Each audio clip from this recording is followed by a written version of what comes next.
Going on, everybody? It's me, Justin, aka Good Will Hunter, and we are back with another purge video of stuff over the past weeks, months, different stores, gifts, not gifts, packages, yes, and who knows what else. I picked up another Xbox original. Came with AV cable, power cable after I plugged them in to go up to the front and pay for it, and I also plugged in this controller. It is the Gamester controller. It's got these freaking triggers right here, and then the shoulder buttons are right here. So it's kind of weird, but you kind of play with your index and your middle, no, your pointer. No, that's your pointer. Your index and your ring finger on the buttons, and then triggers with your pointer fingers. So I don't know. Thought it was pretty cool. It's got like a little kind of display on it. I think it probably tells you, your ammo levels and stuff. I'll have to give it a shot. I think I was playing it with Halo. I can't remember if I even looked at the actual display, but I thought it was a pretty interesting controller. I do remember seeing these back in the day.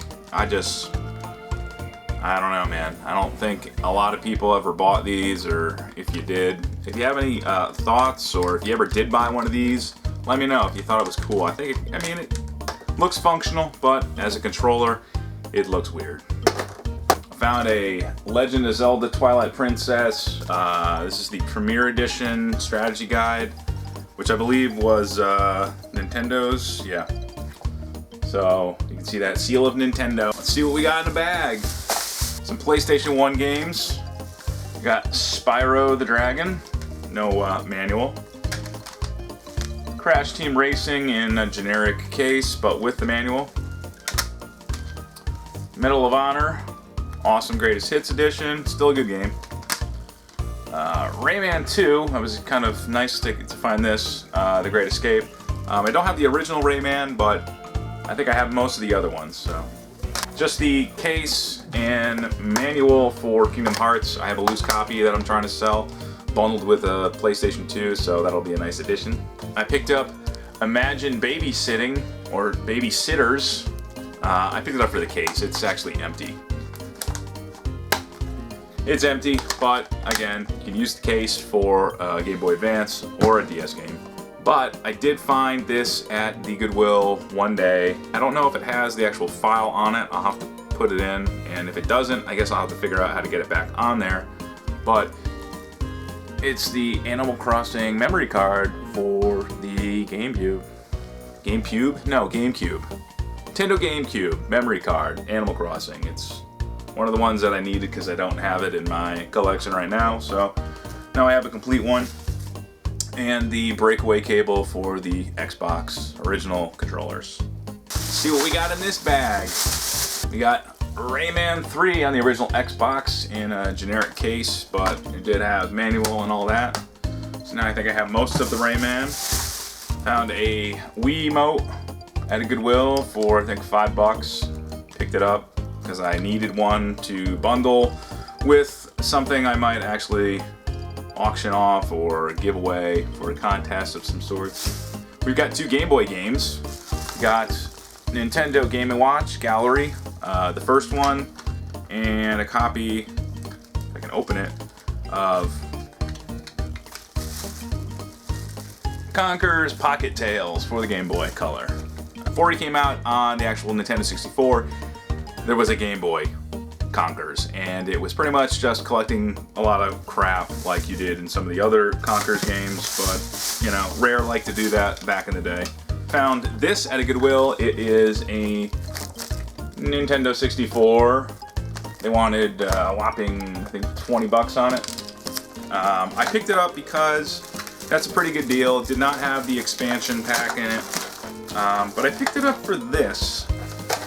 I picked it up for the actual controller because it's a 2-tone controller, and from what I was able to find, this was I think only released in Japan as an import. Is that right? Yeah, I'm not really sure. From what I was able to find, it was only ever released in Japan, unless someone took this apart and then sandwiched it between two controllers. Looks a little grody, not gonna lie. The thumbstick is pretty weak, so I might have to replace that, but yeah, I thought it was pretty cool. Don't come across those, obviously, too much. And then I picked up a game at my local store. I just saw it, and for $8, I thought it was an okay deal. It's a copy of Dragon Ball Final Bout. This is the Japanese version of the game. It did come out in North America as well. And I don't know. I thought I would pick it up for $8. You know, that's probably half of what it costs here in North America. And I know I'm gonna have some problems trying to. They have a kind of like a fighting. You can train your fighter and you can get stronger and you can play with other people. I might have some trouble with that, but just for an import, I thought that was a pretty good deal. I also found a mag light, $5. It's a little beat up, but it works. It works. What else? Ooh, yes, more goodies. Oh, did I tell you that I picked up Teddy Ruxpin? Yeah. As you can see, he just no longer has eyes anymore. Unfortunately, one of them was busted. Here are his eyes. One of them was busted and one of them was still working, and then I fucked around with it and broke it, so now he has no eyes and there's no way to put them back in that I was able to find out. I kind of had to cut the bridge of his head and pull it back and try to fuck around. I couldn't do it, so you know what? He's blind, so I'll get him some glasses. We're gonna have some fun with this guy later on in the show. Not today's show, but in this show of this channel. So he's gonna chill in the back, and we're gonna get into some of the better, I think, stuff that I picked up. I don't know, some of it was from flea markets. Some of it actually, Gamer Emporium, or Jason Comic Book Guy, as he's now calling himself. I bought some games off of him. I bought a copy of Shin Megami Tensei Persona 4 and Shin Megami Tensei Persona 4 Arena for the PS3 with the actual sound disc. And I believe this one comes with one too. Yeah, so there's a 2-disc. So I got that, both complete. Awesome to have those. Because I hear Persona 4 is probably one of the better Persona games to play. But he also sent me Pitfall 3D Beyond the Jungle. Apparently it's voiced by Bruce Campbell, so he kind of just threw that in as a, you know, an extra that he likes to send. Don't know why I picked this up. I know why I picked it up because, you know, I know it's only available online only, and I don't even know if the servers are up and running, and I'm sure I'll never get around to playing it. I used to play it, so I picked it up for sheer nostalgia, but not on the Xbox 360. I picked it up on the PlayStation 2. And that is Final Fantasy XI Online, and it has all the expansions for it. So I don't know. I just picked it up. And it's whatever. Actually, found some toys when I went to the flea market and found that guy. Some people were selling some toys for, you know, like a couple of bucks a piece. So I decided to pick up some of them. I saw this and I wanted to buy it for $1, but he wanted to sell it to me for I wanted to buy it for 50 cents, but he wanted $1 for it. And, you know, eventually I came back and I gave him the $1 for it. But it's Battle Cat from He-Man. It's just what Battle Cat turned into, or I think that's what his name was, right? He wasn't cowardly anymore once he transformed. Didn't have the saddle, but rawr, rawr. I also found this guy at someone else that was selling a bunch of stuff. They wanted $1 a piece. I was trying to get him for 50 cents, but it's the Leech guy from He-Man. This was later on when they introduced, what the hell was his name? Destroyer or something like that. It wasn't Skeletor, it was like the new kind of bad guy they introduced. But it's kind of funny because his face is a suction cup and you could like stick it to something, and then he's got like this button in the back that you would press and he would like kind of pump it up and it would stick. I don't know if it really sticks anymore, and I don't want to lick it, so yeah, the Leech. And then, oh yes, we found some Teenage Mutant Ninja Turtles, so I had to pick those up. Found Bebop and Rocksteady. Yeah, they had a couple other ones. They had Splinter, but he was missing his cape, and some of the other, they had that Gecko guy. He actually had his tail, But when I came down to it, they wouldn't budge on the $1 a piece. So I had to put a couple back and just take the ones that I would have rather have had. So classic TNMT beat 'em ups. Another guy was selling some Game Boy games. A lot of these guys, the same vendors I see from time to time at this one flea market. And sometimes they're there, sometimes they're not there, but for the most part, they all have the same prices, and you really have to negotiate. So for these two Game Boy games, he originally wanted, I think, something like $5 a piece, but I got them down to $3 a piece. So for $3 a piece, I picked up a copy of Tamagotchi on the Game Boy, and this one is Gradius Interstellar Assault on the Game Boy, which is not a really common game, nor did I think Tamagotchi was. So that's why I picked this up, because I never even knew they had Tamagotchi on the Game Boy. But I picked this up because I had just seen a review on Classic Game Room for it. And I knew with a name like Gradius, it was going to be a shooter. It was a definite buy for the Game Boy. And then this was kind of an impulse buy. Not really. I pretty much own every single Pac-Man plug and play. I have the Super Pac-Man, Miss Pac-Man, Mr. Pac-Man. I've got the wireless Cocktail Cabaret Miss Pac-Man. And I don't even know if there's that many more left, but I did find this one, this Pac-Man. It's kind of cool. It's got, you know, it lights up in the front for the coin, and that's the reset button. It's still made by Jack Specific, I believe. Yeah, it's made by Jack Specific. And it's kind of cool. It's a, you know, it's a little faded. I don't know if you can see that and how well it's going to pick up, but still, it's got nice twist control. I believe it still has, like, I think pole positions on here. And it was in relatively good shape. And I think he wanted, how much did I give him? Like, it was either $3 or $5. I want to say it was like $5, and he wouldn't budge off of it. I was trying to give him like $3 for it, but hey, whatever. It came with the batteries, and it's one I didn't have, so I decided, well, if I already have like 4 of the Pac-Mans, I might as well pick up another one. Ooh, what's in the big bag? We've got this. It's a Game Boy Advance. No, it's a Game Boy DS, Nintendo DS. And inside there was some other stuff. So we got this. Like a little backpack. I don't know. I'm a sucker for these first-party cases for stuff. So whenever I see it for $3.03, I picked it up. Actually, I got to give this to my neighbor. It is a magazine clip for, I believe, AR-15, M16, M4s. It'll hold the magazines, and it's got some alligator clips in it. So I'll send that his way. And I found a copy of PlayStation Underground. Now, they would typically send this to your house if you were subscribed to the PlayStation Underground, and you would get these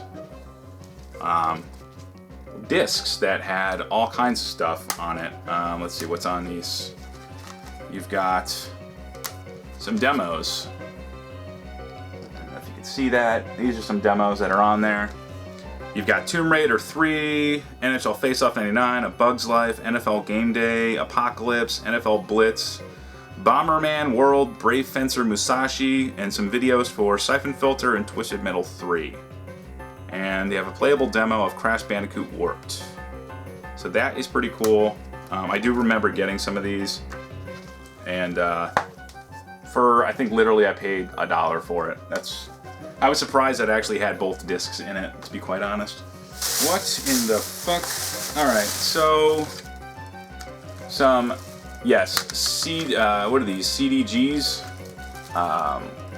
So they're karaoke discs that I want to try by putting, actually I'm going to try this right after. You could put them in my Laserdisc player, and I believe it'll read it and display the words on the screen. And then I just need to get a microphone, and I can be completely and utterly just devoid of any human interaction whatsoever, and just rock out. Sing my favorite classics as Angry All the Time, Complicated, Cowboy Take Me Away, Dance, Goodbye Earl, Grown Men Don't Cry, Sitting on the Dock of a Bay, Stop in the Name of Love. Yes, it'll be rocking down here. PS1, PS2, PS3, AV cable. I don't know why I picked this up. This is probably one of the worst. Well, there's not really that many. You have to be a really true diehard Mobile Suit Gundam fan, and I'm not. I used to be, but it's Mobile Suit Gundam Crossfire for the PS3. I picked it up for $6. It's just a game I never see. So when typically that happens, that's when I buy the more weird, obscure games. And this was kind of like a launch title, and it wasn't very good. But it tried to stay true to like how a gigantic robot would move, and it was very clunky and slow, but that's, I think, how a giant robot would move. I went to a Korean thrift store I didn't even know existed in my area, because my area is weird. It's got a high population of Korean companies and businesses and Korean people. And I drive by this little strip mall all the time, and I happened to notice they had one that said thrift. So I went in, I poked around, all your typical stuff, but I actually was able to find some games. And I think I already own this, but it is the VHS for Diddy Kong Racing that Nintendo of America would have sent out, I believe. Yeah, Redmond, Washington. So just to showcase, you know, hey, Diddy Kong Racing, you're gonna love it. You're gonna love it. Get the kids all excited. I found Pokemon Channel. It only has the disc, no manual, and it's a little faded, but I think literally these games cost 50 cents. A copy of Super Mario World. It's got a little label damage on the front. She just threw this in. I was kind of sad that it didn't actually have the game, but it is the case only and artwork of Metal Slug 3 on the Xbox. Son of a bitch, I so wish it had that. And then just a loose copy of Luigi's Mansion on the GameCube. So for, I think she charged me $4.04, I got all that stuff. So that was pretty cool. I might have to check that, you know, frequently, maybe every couple of months, because it didn't look like they had much inventory that was gonna move quickly. Found a copy of Final Fantasy 13. Yeah, Final Fantasy 13, and it's the complete piggyback games strategy guide. And this is a prime example of if you can find like the first party strategy guides, those are the ones to go through, because this one literally it's very, very few pictures, mostly just text and graphs. And I don't know, for a game like Final Fantasy 13, yeah, I understand it had a lot of crafting and skill trees and all that. It's kind of boring. Like, you know, that's kind of boring. And granted, this is probably just an appendix, but it's boring. Oh no, Teddy! Alright, let's get on to the package. Alright, so package time from Bob from Retro RGB. He's been holding on to a couple of my things. From time to time, he needs stuff that I have either in the collection, or, you know, he's doing stuff that I have in my collection, like either making them RGB compatible or just adding content to his website. So, of course, can you see those? Can you see those? See those? Can you see this? Don't ever send this shit. Fucking hate peanuts. Anyways. Sent me I don't know why he sent me this. Oh, that is pretty cool. So I thought it was just a Super Nintendo controller. I don't know if he did this himself, but it's compatible now with my Wii remote. So now, I can take this, plug it into that, and I'm ready to play my Super Nintendo games on my Wii, or my Wii U. That is freaking cool. Did you make that yourself? Or did you buy this and just reshell it? But that's pretty cool that it comes in an official Super Nintendo case. Awesome, that is pretty cool. We have, yes. I'll have to check this one out too. I, for the longest time, was having trouble. This is not a Famicom, this is a Famiclone. You could tell because Nowhere on the joystick does it say Nintendo. It only says family computer on the front. And on this particular one, it's got AV out. They only did that on the Famicom 2, which had the AV, and that was the Famicom AV. I can't remember what it was called, but it looks like the NES top loader that we got here in North America, except it does RF, and I believe it does AV out, or AV out, no RF. Can't remember, doesn't matter.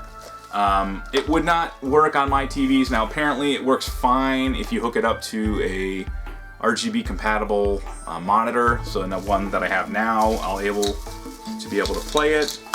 And he also sent me the BNC adapter so I could plug the AV in to, so the video would go into here and then it would BNC into the back of the monitor, and I'll have to try that one out again, see if that works. And if you're interested, if anyone is wondering, you can power a Famicom or a Famiclone with a Genesis Model 1, Genesis, the Sega Master System power supply will power a Famicom or a Famiclone. And my 2 memory cards for the Xbox. It's got the 007 Agent Under Fire save file you need to be able to exploit and load, your dashboard with custom firmware on the original Xbox. So got those back.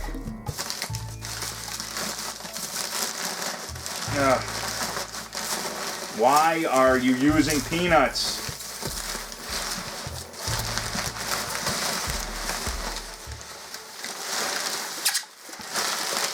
All right. And he finally sent me back my 3DO, or this used to be his, or no.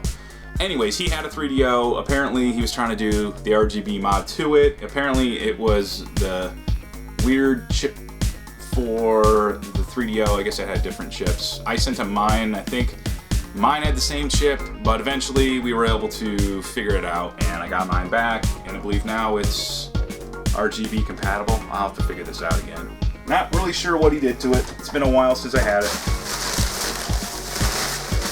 Is that it? I believe that is it. He still has my CDI controller, some other stuff. I don't know what we're doing about that. I think you still want the CDI, and then I'll trade you for your CDI. If you can't figure that out, please refresh me. That's it, everybody. That is all the stuff that we have here in this very, very short or long, I don't even know how long it's been going on, pickups video for the past couple of months ish. I don't know. I want to do some gameplay. I'm gonna have to find my PS1S video cable, because I would like to play some freaking Dragon Ball Final Bout on my green PS1 and see what all this shit is about, because I know a lot of those PS1 early 3D Dragon Ball games were pretty bad. So Ultimate Battle 22 is complete garbage, and I'm curious to see how this one stacks up against it. So as always, guys, make sure to like, comment, subscribe. Down below, leave a comment. You don't have to leave a comment, you don't have to subscribe, you can hit the dislike button, I don't care. Just whatever. If you've seen anything you like or anything you want to talk about, let me know. If you have any game suggestions you'd like to see or anything in the collection you'd like to see, let me know in below. And I'll be coming back soon, hopefully. I know I've been a little absent, but yeah, I think this happens to everybody. You either go through periods of highs and lows and highs and lows. So yeah, maybe that was a low, and this will be a high. Yeah. Hey, kitties. That sounds really kind of like child molester-ish, but whatever. Anyways, it's been a while. I haven't been around, I know. But that's because, things happen. Life experiences, people, games. Games are just not what they used to be. I liked when they used to be able to go outside and throw rocks at cars and, hit people with sticks. Those were the games that I liked. But, nowadays, I guess we can't do that because of Mothers Against Drunk Driving. But whatever. Hope you enjoyed. I hope to never, ever make another pickups video ever again. But it'll probably not happen like that. It'll probably go down something like the plot to that movie with the little midget kid, and he's sick and he has to go to outer space with his dad, who apparently is played by the guy from the TV show with what was it, Kirk Cameron? I can't remember what it was. But anyways, I hope you guys enjoyed, and I hope you stay tuned for more insane content to come.